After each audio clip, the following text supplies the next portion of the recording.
10년 전에 그것도 막 옛날 옛적에 썼던 돈을 알 리가 없잖아요. 그럼에도 불구하고 우리가 이 계좌를 통해서 특히 배우자와 거래가 있었는지 그리고 우리 자녀들과 거래가 있었는지는 반드시 확인하셔야 됩니다.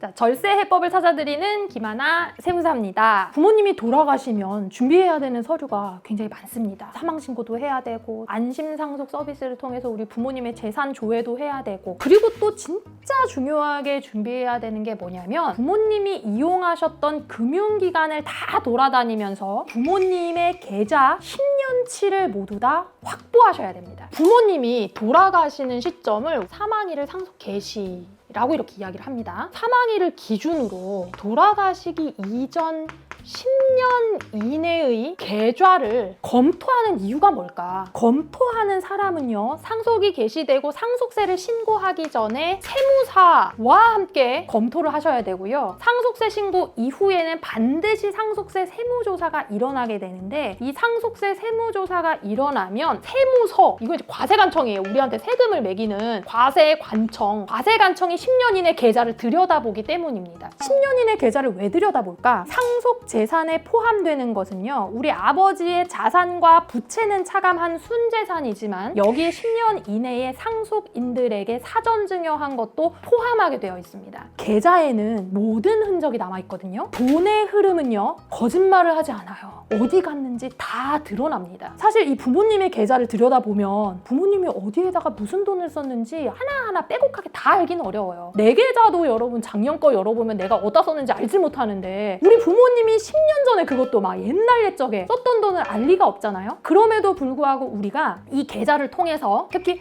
배우자와 거래가 있었는지 그리고 우리 자녀들과 거래가 있었는지는 반드시 확인하셔야 됩니다. 사실은 우리가 일반적으로 돈을 이렇게 주고받고 이체했던 내역들이 알고 보니 증여였다, 이런 경우도 굉장히 많거든요. 그런 것들이 아버지가 돌아가시고 난 이후에 밝혀지면 모두 다 사전 증여재산으로 과세가 돼요. 그러면 나는 증여한지도 모르고 그냥 아버지한테 돈 받았다, 아버지가 자녀들한테 돈을 보내줬다, 이러면 첫 번째 증여세 무신고가 돼버리죠. 신고를 안 한 거예요. 이렇게 신고 안 하면요 20% 가산세 붙습니다. 여기에 신고 안 했기 때문에 가산세까지 붙어요. 그렇기 때문에 이 무신고한 가산세와 법정이자 상당액만큼을 더 부담하기 때문에 요건 반드시 검토하고 넘어가셔야 됩니다. 저희는 사실 10년치 계좌를 살펴볼 때 어느 정도 수준까지가 사전증여로 봐야 하는지, 아니면 이건 통상적으로 자녀들에게 생활비처럼 용돈 준 거다, 교육비 준 거다, 혹은 뭐 결혼해가지고 뭐 혼수 정도로 준 거다, 병원비, 치료비 이런 것들을 준 거다, 이런 거는 당연히 증여재산으로 보지 않습니다. 이것이 정말로 사전증여에 해당하는지, 사전증여가 아니고 뭐 괜찮은지, 이런 것들을 판단하는 게 굉장히 애매하잖아요. 그래서 전문가와 반드시 같이 검토하셔야 됩니다. 그리고 이걸 사전증여 재산으로 반영하고 상속세를 신고했을 때와 하지 않았을 때 어떤 리스크가 있는지도 판단을 해서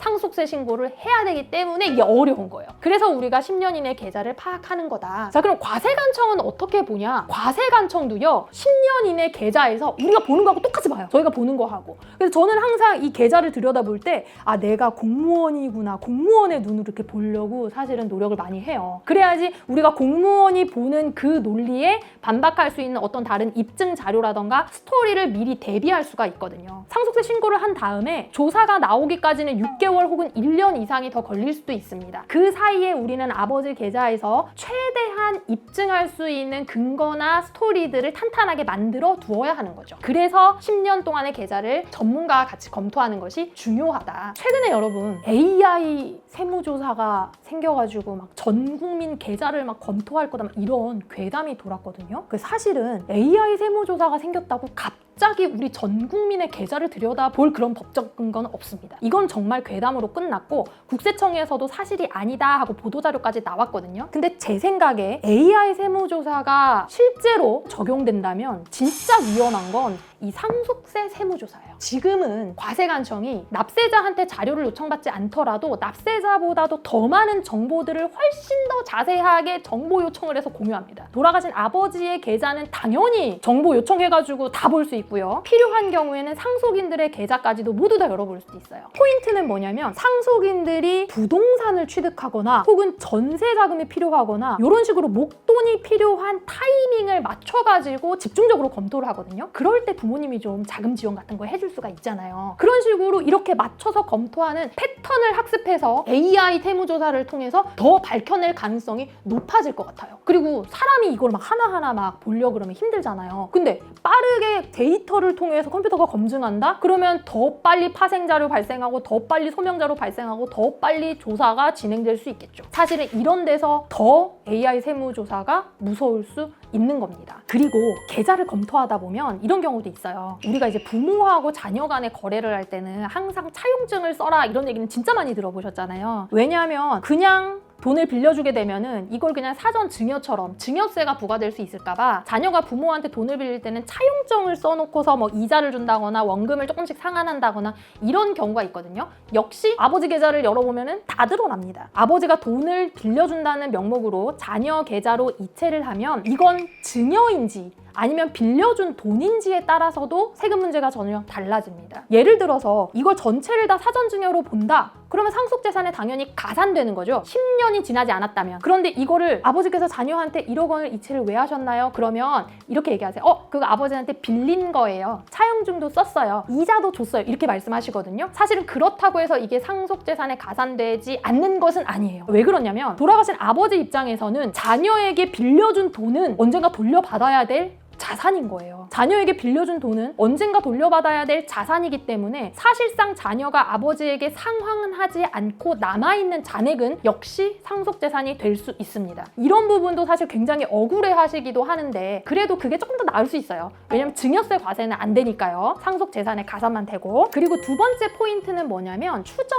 상속재산을 검토하기 위한 겁니다. 자, 이거는 뭐냐면 아버지 돌아가시고 1년 이내에 2억, 2년 이내에 5억 요렇게 자금 출처 입증을 밝히지 못하면 무슨 얘기냐면 1년 이내에 2억 원의 돈의 행방이 불분명하다. 2년 이내에 5억 원의 돈의 행방이 불분명하다. 그러면 이거는 뭐라고 보냐면 그거 전부 다 자녀들한테 현금 뽑아서 준 거지 이렇게 추정을 해버립니다. 이걸 추정 상속 재산이라고 해요. 그래서 보통 아버지께서 병상에 오래 누워 계시면 급하게 자녀들이 갑자기 아버지 통장에서 막 현금 인출을 해가지고 빼나가시고 막 이런 경우도 있거든요. 이렇게 돼도 소용없어요. 왜냐면 아버지 돌아가시기 직전에 그렇게 현금 인출한 것들을 어떻게 사용했는지를 소명하지 못하면 사용이라는 거는 그냥 자녀가 가져갔어요. 이거는 그냥 빼도 박도 못하고 너 사전증여 먹어라 이건 거고 그런 게 아니고 빼가가지고 아버지 병원비로 썼어요. 혹은 실제 빼가서 아버지 간병비로 썼어요. 뭐 이런 게 아니고서는 이런 걸 입증하지 않고서는 전부 다 실제로 자녀가 가져갔구나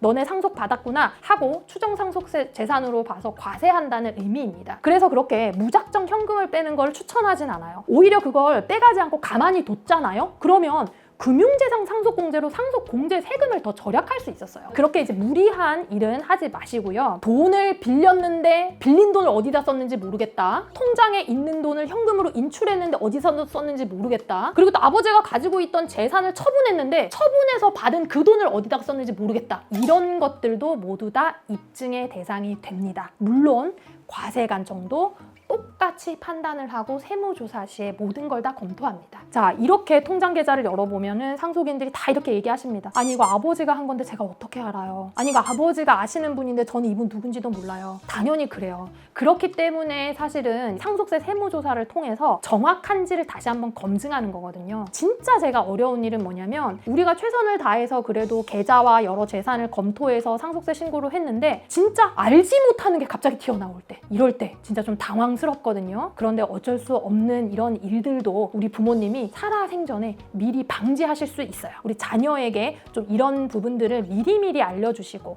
우리 자녀분들도 부모님의 계좌를 조금 살펴보실 수 있다 그러면 좀 미리 살펴보셔서 사전증여로 응심될 수 있을 만한 것들은 상황 근거를 좀 남겨놓으시는 게 절세에 도움이 될 수 있겠습니다. 자, 오늘 영상이 도움이 되셨다면 좋아요하고 구독 부탁드릴게요. 또 다음에 다른 상속 이야기로 찾아뵙겠습니다. 감사합니다.